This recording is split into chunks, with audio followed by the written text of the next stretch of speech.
This discussion today is going to be about reference management software, specifically Refworks. Refworks is the software that the library has a subscription for that lets us use it for free.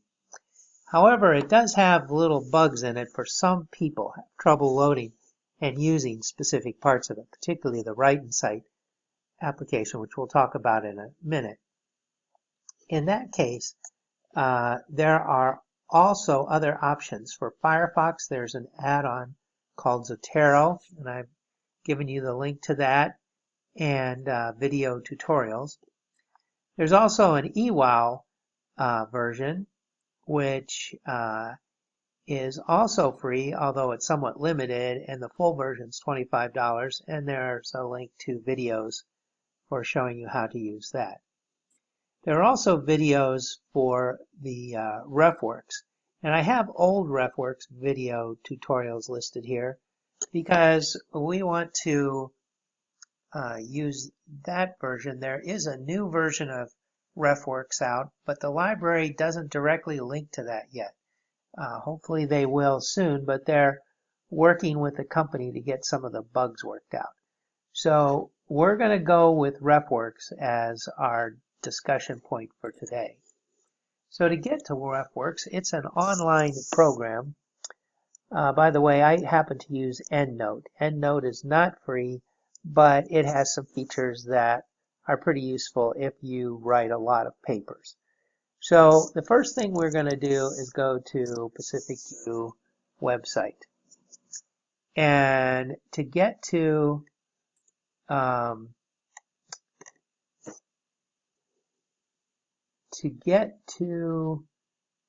the library, which is where we find Refworks, we go to the Future Graduate Academics, and then there's Libraries up here, and then we need the databases right here. And optometry, which is right here. Now that's a lot of buttons to press, and to be perfectly honest, I don't do that every time. I have made a bookmark on my bookmark bar here. It goes straight to this website.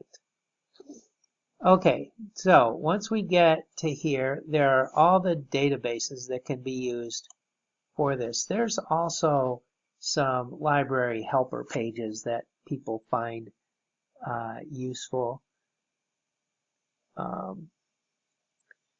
But we're going to, on this page, and for today, we're going to mostly use MEDLINE for finding articles.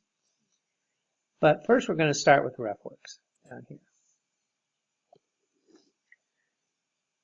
So this is my database, and it went straight in because I was recently in it, so I didn't get to show you the login page. Anyway, you have to set up an account, and that's a pretty straightforward thing to do. You establish whatever username you want. I happen to use Dr. Goop. It's a completely unique name. And then I give it a reference or a password, and the password is not what I use on any other thing, so that I doubt that this is a very secure system. So one of the first things you're going to want to do when you get into Refworks is you're going to go to Tools, and there's two tools that are most interested in: Write and Cite and RefGrabIt, and we'll do a demo of Write and Cite a little bit later. But that's when you've written your text and you want to insert a citation. You go to this little Word add-on and you look for the reference that you want, and you click it, and it puts a Refworks citation data field in your paper. And then when you're done with your paper, you can click a button and create a bibliography, and it puts a bibliography in the format that you want at the end of the document. So the other tool that you're going to want to do, and here's the Write in Sight. Now, honestly, this is where you run into the most problems with this program. For a lot of people, it works fine, and I wouldn't mess around too long with this. There are ways to create a bibliography straight from Refworks, but it's a lot more work. You want the Write in Sight software to work. That's why if this doesn't work for you, then you should try Zotero or eWow, because those should work better. To be honest, the librarian uses the Firefox add-on, and or Foxfire, one of those, and rather than this. So you can go through the papers. There's also videos on how to install this in the link that I gave you. The other one that you're going to want to do is RefGrabIt. Now RefGrabIt, if you're not in MEDLINE or something like that, let's say you've gone to Google Scholar and you've called up a reference and all the reference information, the journal title and the title of the article and all that's there, you can use this RefGrabIt. Now, to install RefGrabIt, it works on Internet Explorer and Firefox. And let's just see if we can do this. I don't happen to have this up here right now, so we'll just see if we can install it on my computer. Bookmark this link.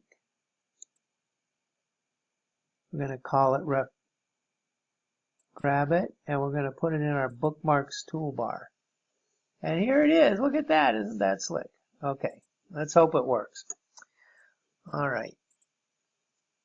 The other reference software programs also have little tools like this that do the same thing. All right, now let's take a look at MEDLINE. And let's ask a question. Suppose you have a patient on your chair, in your chair, and say a 10-year-old boy, and he has amblyopia in his left eye. Let's say 8-year-old boy with amblyopia in his left eye. And you're going to wonder, you would like to treat him. So what's the best treatment? Are you going to want to patch him, or are you going to want to use atropine? So let's ask that question. Now on the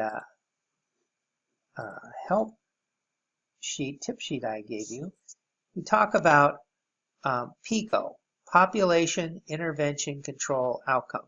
So these are the things we want to use for our search terms. So in this case, the children are our population. Amblyopia is the problem. The intervention is atropine or a patch occlusion. For control, we want to look at randomized controlled trials. And the best way to do that is to limit our search to Cochrane trials. And the outcome measure is refractive error in that eye. So let's start it like this. Let's go to amblyopia, put in a keyword, amblyopia,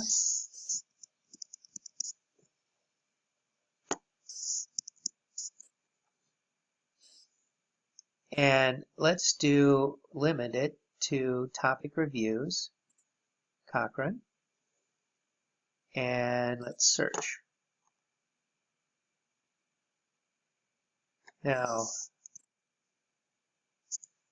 continue. It's picked out amblyopia, continue.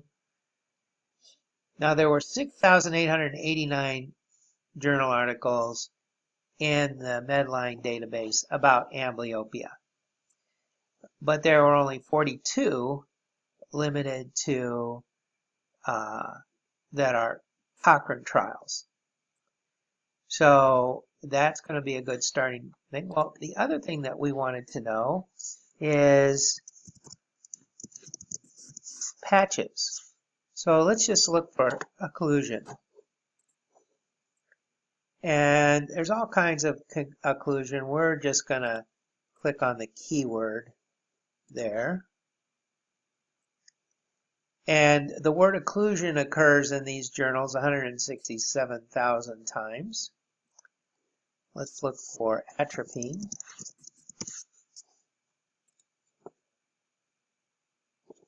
And we'll just do the atropine.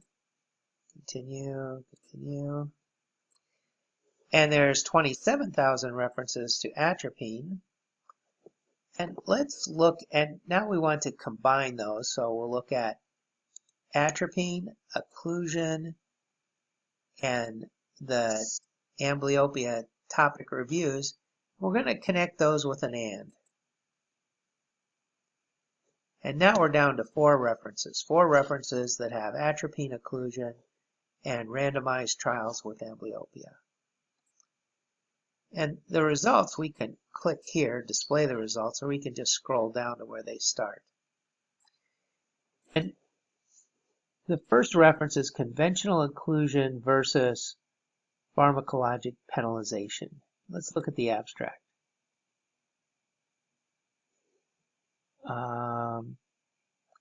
This is they want to assess the effectiveness and safety of conventional occlusion versus atropine penalization for amblyopia.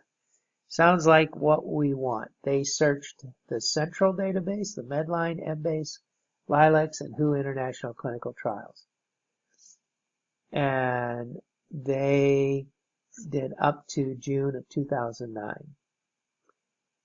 They included randomized and quasi-randomized controlled trials comparing conventional occlusion to atropine.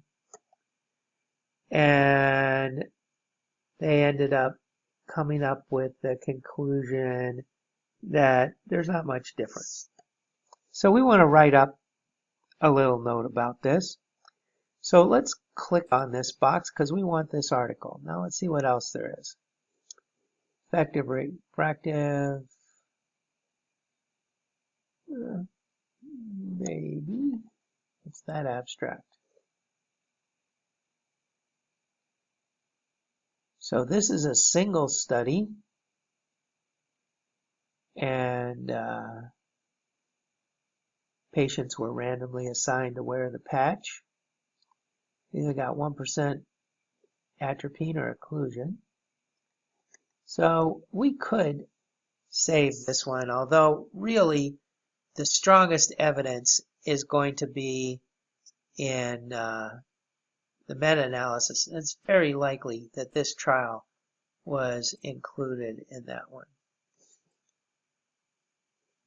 Same way, oh, this is another, oh, this is the same one.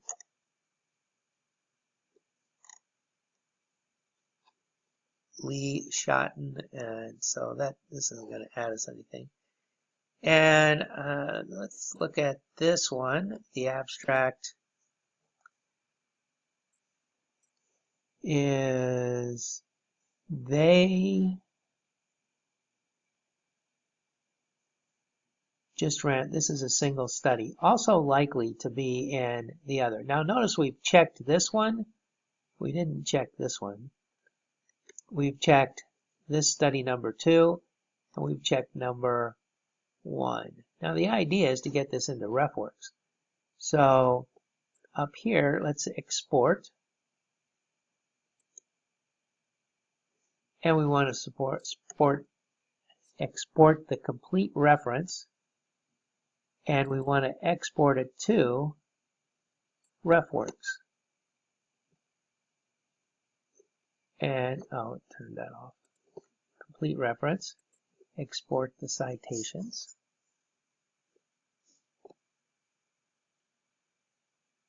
Now, here it's given us a choice between old and new.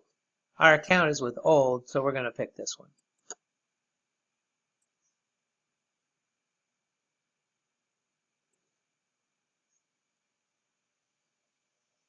and the import is completed, it's going to add 3 references.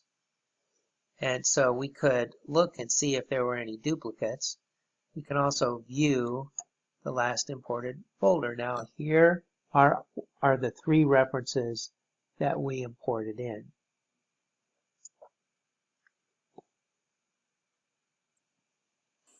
Now these will be replaced if we bring in any others. So we need to move these into a folder. And let's select all of these. You have to select, pick all the ones in the list to add. This little icon right here gives us a choice of putting it into some of our existing folders, or we can create a new folder. I don't seem to have an amblyopia one, so let's create a new folder. Call it amblyopia create, and it has created that folder. You see it here now over the list, and it's added the 3 references to it. So if these were new additions, we could select or pick all of them and it'd be the last imported folder, and then we could just pick this folder again and then put it into the amblyopia folder, add to it that way. So you basically build up your database of references. So the next thing we're going to do is go in and see how we get these references from here and cite them.